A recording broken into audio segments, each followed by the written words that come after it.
Good evening, everybody, and welcome to our Monday night live countdown show from Courtroom Confidential. This is the last Monday of the year, and it's our last live show of the year. So that's kind of happy and kind of sad, but I'm glad that if you decided to go ahead and spend some of your time on a Monday evening with us, I really, really do appreciate it.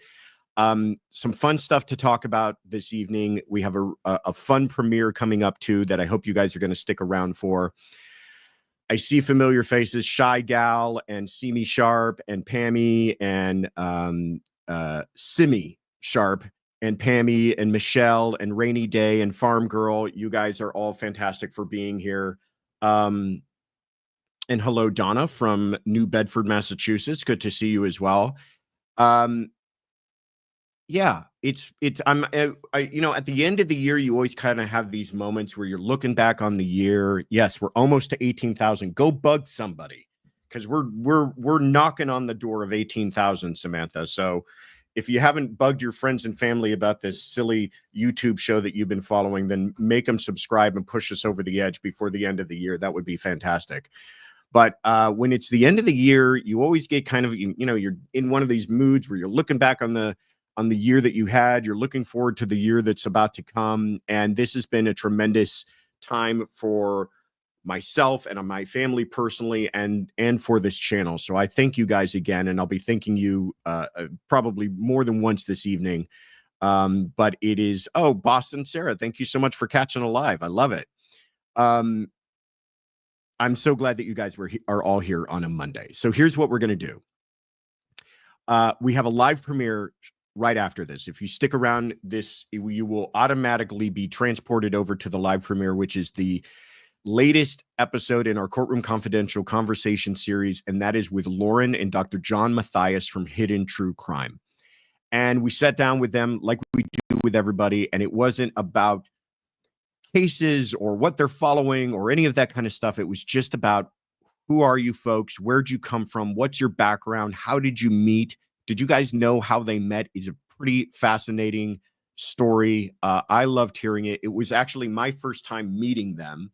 So as we're having the conversation, I'm learning all these things as you guys are about to learn them as well. So it's a really fun conversation. I hope you guys stick around for it. But first up, we've got some updates in the Menendez brothers. Yeah, it's still happening, still updates. This is actually a for real update that could be interesting, though. This isn't just kind of like, every desperate whisper that comes out about this case and somebody talks about it. This is actually something with some meat on the bones. And then Sidney Powell, if you guys have been following this, just may have earned herself a new trial. And the reasons for that are from a very lawyerly, nerdy perspective, fascinating to me. So we'll talk a little bit about that. If you guys have a chance, please hit the like button. Please subscribe. Please tell everybody. This is like I said, our last show of the year. On Wednesday, we're not going to do our normal Wednesday night live because, New Year's, and I hope you guys have better things to do. So this is our last chance to say thank you before we enter 2025. And in that vein, we do have some special thank yous to Afton, who gifted some memberships, Insomniac for a super chat, Danny May's Adventure for memberships, and Ashley for a super thanks. You guys are awesome. If I didn't have a chance to thank you before, I'm thanking you right now. All right, the Menendez brothers. So they are represented, no, not the Menendez brothers, the family members, 24 members of the Menendez family, relatives of Kyle and Eric, are represented by a man named Brian Friedman. Brian Friedman's name might be familiar to you because, interesting fact that has nothing to do with this case really, but he also represents Justin Baldoni, who's involved in that whole mess of a lawsuit with Blake Lively. And we talked about that previously on this channel. It's one of those things that I'm not all, I'm a criminal defense attorney. I'm a former prosecutor. I don't know much about libel and defamation lawsuits, but it was a fascinating kind of peek beside the curtain of the ugly, sometimes I should say, ugly world of PR and publicity and smear campaigns. So he's a part of that whole mess. But he also represents 24 members of the Menendez family. He is asking to transfer the case from the DA's office to the Attorney General's office, from Nathan Hawkman, the new DA here in Los Angeles, to the Attorney General of California, who is a gentleman by the name of Rob Bonta. And the reason he's doing this is not just this kind of, let's get some more attention on this case. Let me whine about something that's not worth whining about. There's actually a little bit of teeth behind the barking here. What he is saying is that Nathan Hawkman just ran for DA and won. And one of the people who was one of his major backers and a big supporter of his was a woman by the name of Kathy Cady. I know her from my time in the DA's office. She has now been appointed to Nathan Hawkman's new administration as his director of victim services. This is a high position. Any director level position is a high position in the DA's office. Why is that interesting? Because before she did that, she had recently represented a gentleman by the name of Milton Anderson, who is the brother of Kitty Menendez, who is the biggest opponent to the brothers getting out. So Kitty Menendez, the mom, her brother, still living, was represented by Kathleen Cady. He's the only vocal family member opposed to them getting out. Kathleen Cady goes from representing him and filing motions in opposition to the brothers getting out, and now she has a director level position in Nathan Hawkman's administration. And the family members and the brothers are all saying, hey, you got somebody, the biggest opponent to what we were trying to do, now sitting in your pocket. Don't tell me that favors aren't being done here.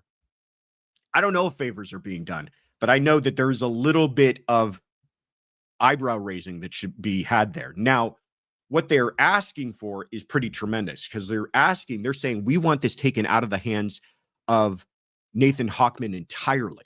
They liked the previous DA.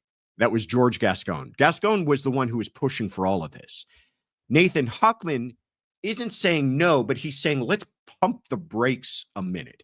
This is a case, yes, it might have legs, Terry. This is a case that you're talking about two dead people, two dead parents, shotgunned to death at the hands of their own children. Arguments about abuse and all of that even being accepted. The mother was shotgunned along with the allegedly abusive father. So there's a lot of people. There's a big camp of people who say these guys should never see the light of day. Gascon, in spite of all of that, and because of this push from the Netflix series Monsters, which is excellent, you guys should all check it out, is saying, I'm going to give these guys a chance and I want to go ahead and have them resentenced. But before any of that could get done, Gascon loses the election. Nathan Hawkman comes in and he says, I want to take a deep breath. And I'm not saying no, but I want to take a look at it myself. And he removed the DAs who had drafted that motion, the DAs who were in charge of drafting that motion for resentencing. He removed them from the case. So there's been a big administrative overhaul in that office. I still have people who are friends who were prosecutors, are still prosecutors in that office, and they said it's like night and day, the difference between Gascon's administration and Hawkman's now brand new administration, only about not even a month old yet. And he has already said some things like he thinks the brothers should be considered separately, that they shouldn't be, a case shouldn't be decided as, a monolith between the two of them, that they both are different people and decisions shouldn't be made independently. So all of the people in the Menendez camp are getting very nervous and they're wringing their hands and they're saying, what is going on here? Are we actually backtracking on the idea that these guys could get released? And so in a pretty drastic move, the attorney, Brian Friedman, is saying, well, we think there's a conflict. We want Hawkman to have nothing more to do with it. And we want it sent over to Rob Bonta. Mr. Bonta is, I guess, somebody that they feel they're going to have a lot more traction with on this whole thing. So it's interesting. There's something to this. End of the day, I think it's just such a drastic move to remove a case entirely from a prosecutor's office when there hasn't been a real showing of prejudice. There's hints of it. There's smoke on the horizon of it. Maybe there's a lot of people who, like I said, are raising eyebrows about the whole thing, but is there enough to show actual prejudice, enough to remove a prosecutor's office from this kind of a heavy decision entirely and give it to another different prosecutor's office, which, by the way, doesn't guarantee the brothers anything and could prolong the whole thing. So something we'll keep an eye on. They're going to be back in court at the end of January 30th, to have this hearing, because remember, the judge said he needed to pump the brakes on this whole thing too. There were 17 boxes worth of documents that he wanted to look through. So everybody kind of pulled back from that sort of, breathless, oh my God, we're going to let these guys out moment that seemed to be rushed along. And they're all saying, okay, if we're actually going to do this, then we're going to take a real serious look at this whole thing. And we're not just going to rubber stamp what the prior DA did. So interesting thing. If you guys have questions on that, let me know, and I'm happy to answer them. But I try my best, and I hope you guys notice and appreciate this, but I try my best not to make a big news story out of everything that hits the news, unless I feel that there's actually something there. And this one was fell into that category of there's actually something here, because it is one thing to say that there was a prior relationship between the current DA and somebody who was in opposition to a position, and for that current DA to have then appointed that person to such a high position in their office. That, to me, I can't imagine that they haven't had a conversation about the Menendez brothers. Nettie says, reopen the brothers' cases. No harm in taking another look. New prosecutors might have more thorough and careful. I agree with you. There's nothing wrong in taking a look at this whole thing. This is a serious enough case that we shouldn't be so flippant about the whole thing. And it's not just about deciding something for the brothers. It's also, if you do not think that there is going to be a flood of people requesting to be let out for similar reasons as these brothers, have yourself another think, because they absolutely are encouraging this if they go ahead and do this. And I'm not saying doing it is even the wrong thing. If they've got good reasons for it, and culturally we feel like we need to change our perspective on this whole thing, I'm all for that. I'm just saying there's no reason to rush something of this magnitude through. Okay. That was the Menendez brothers. Sidney Powell. This is a case I didn't follow super closely when it happened, but I will tell you, this is interesting to me, and it's also a little infuriating to me. So here's what happened. Sidney Powell was convicted of murdering her own mother. If you don't know much about this case, here's the super quick cliff notes. She apparently took a cast iron skillet to her mother's head and then stabbed her more than 30 times. So this is about as brutal and horrible a murder as you can talk about. And her defense during trial was that she had a mental break. It was a not guilty by reason of insanity. So the questions presented to the jury was guilty, or the answers the jury could have given were guilty, not guilty, or not guilty by reason of insanity. And they made a big pitch towards insanity here. She was convicted. She was found guilty by the jury, and she was sentenced to life with the possibility of parole after 15 years. When you think about it, first-degree murder, that's on the lower side. 15 years, I was shocked by that. I could see many other jurisdictions giving her much more time than 15 years. But she's currently, as things are right now, sitting in prison for life with the possibility of parole after 15 years. They appealed it. They appealed it for several different reasons. But the reason that caught traction with the appellate court, and they have overturned her conviction. Whether or not she will get a new trial is a question to be answered by the prosecutor's office, and I don't believe they've given that answer yet. But whether she will, but her conviction as it is right now has been overturned by the Court of Appeal. And the reason for that is they disregarded the other arguments, but one argument they clung to, and this is a quote: the trial court denied Ms. Powell's motion based solely on the conclusion that there has been, quote, lots and lots and lots of expert testimony in this matter. Under these circumstances, however, Ms. Powell had an unconditional right to present rebuttal testimony. To set up that quote a little bit better, because this was a case about insanity, it was an experts battle. So the prosecution put on their case, they called experts. The defense put on their case. They called three different experts. Three different experts testified to the fact that she was suffering from some sort of mental breakdown, some sort of mental illness. I think they had actually diagnosed her with schizophrenia and said that she could not appreciate the consequences of her actions when she acted. Then the prosecution got to put on their rebuttal case, as it normally goes. Prosecution, case in chief, defense case in chief, prosecution rebuttal. Prosecution has the burden of proof. They're the last ones to go. They put on a rebuttal case. In their rebuttal case, the prosecution put on another expert to rebut the arguments made by the defense towards insanity. The defense asked at the end of the rebuttal case for what's called a rebuttal. We want, in other words, another bite at the apple. We want to put on another expert to rebut their expert put on in their rebuttal case. Are you guys following me so far here in this tennis match? Prosecution went last. They had the ball in their court. They put on an expert, and the defense is saying, well, we want another chance to rebut that expert. And the judge said no. And the judge's reasoning was there has been lots and lots and lots of expert testimony in this matter, basically saying, what are you going to say that the jurors haven't already heard? They've already heard from so many experts. They're going to decide which experts they believe or not. Putting on one more expert isn't going to move the needle. The appellate court said no. And this is interesting to me for a number of reasons. They said that she should have been entitled to this surrebuttal case.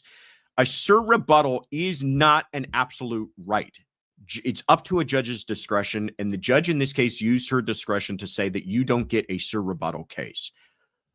But the appellate court said not in this instance is it not an absolute right. And the reason for that, and this is what was really interesting to me about this whole thing, is because normally I've never seen a surrebuttal case. I've heard about them, but never in my practice of law have I ever experienced the case where they had a surrebuttal, because it's the burden rests upon the people, and they're the ones that get the last opportunity to speak. They're the ones that get the last opportunity to put on a case.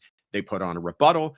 They're usually the last ones to speak during closing arguments. We've seen in some jurisdictions where that's not true, but usually the last words you will ever hear out of an attorney's mouth comes from the prosecutor in a case, because they have the burden of proof. But the appellate court in this case said, because it was a insanity defense, and an insanity defense is what we call an affirmative defense, meaning it's not a defense of, I have an alibi, I didn't do it. It's not a defense of, you don't have enough evidence to prove that I did it. It's a defense of, I have an alternate theory. I have to prove something to the jurors. When you put on an affirmative defense, there's actually a shifting of burden. So there is a burden on the defense to prove something. They have the burden. It's not beyond a reasonable doubt, but they have the burden of proving that that person was suffering from some sort of mental deficiency or illness that then caused them to behave in the way that they did and not appreciate their actions. They have a burden of proving that. And only once they've reached that burden does the prosecution have to combat that, rebut that. But because there's a shifting of burden, that the appellate court essentially said that their rebuttal case, the defense's case, actually became their case in chief. And therefore, when the prosecution put on their rebuttal, they should have been allowed a surrebuttal because they had a burden.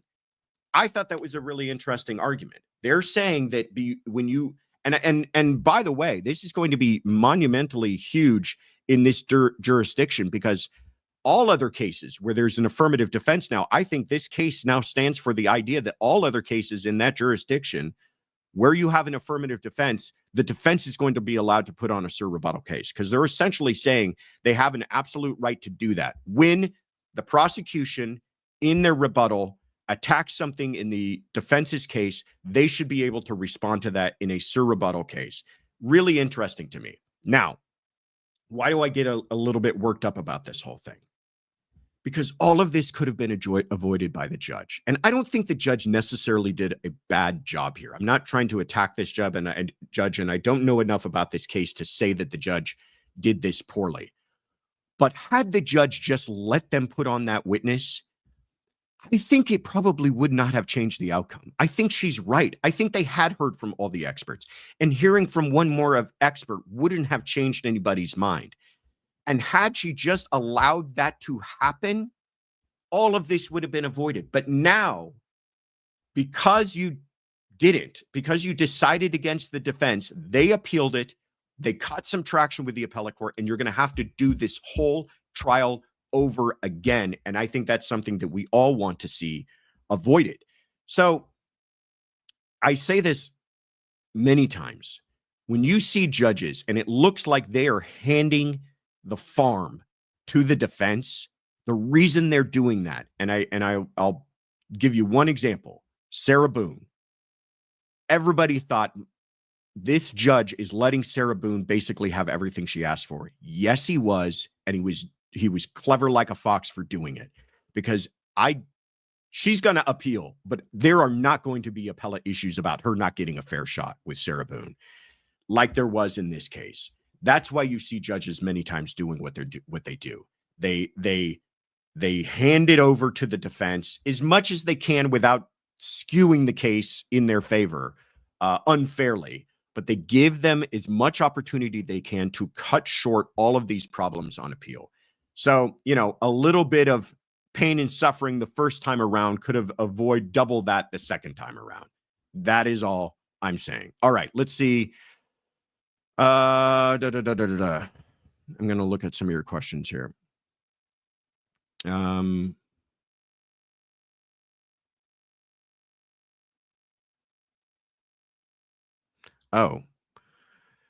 C says, at your leisure, how many cases not guilty by reason of insanity have I guess you're asking, have I been involved in? I've been involved in a handful of them. And I will tell you, they're really not all that common, because there are, you can't just say, you can't just in a random case say, I'm going to do it by reason of insanity defense. You actually have to be allowed by the judge to even put that defense on. Because it is an affirmative defense, the judge has some discretion on whether or not to allow that. And that has to be done through experts. So you have to have evidentiary hearings ahead of time where you present your experts, and your experts at least rise to the level of being able to prove to the judge that this is something that a jury should be allowed to answer a question on. If you're just, pulling this out of left field and saying, well, my client was insane, and your experts aren't great, and your experts don't really have a basis, or you're just making this up as you go along, a judge just isn't going to allow it. And so you're going to have to put on a normal case. I have never actually put on a defense. I've prosecuted cases that involved insanity, and they're crazy. I mean, I was involved in a case where, and I'll tell you guys more about this story when I have more time, but I was involved in a case where a man had killed his father, and I'm trying to get this right. He had killed his father because he felt that he was somehow some sort of emissary for the devil. Okay.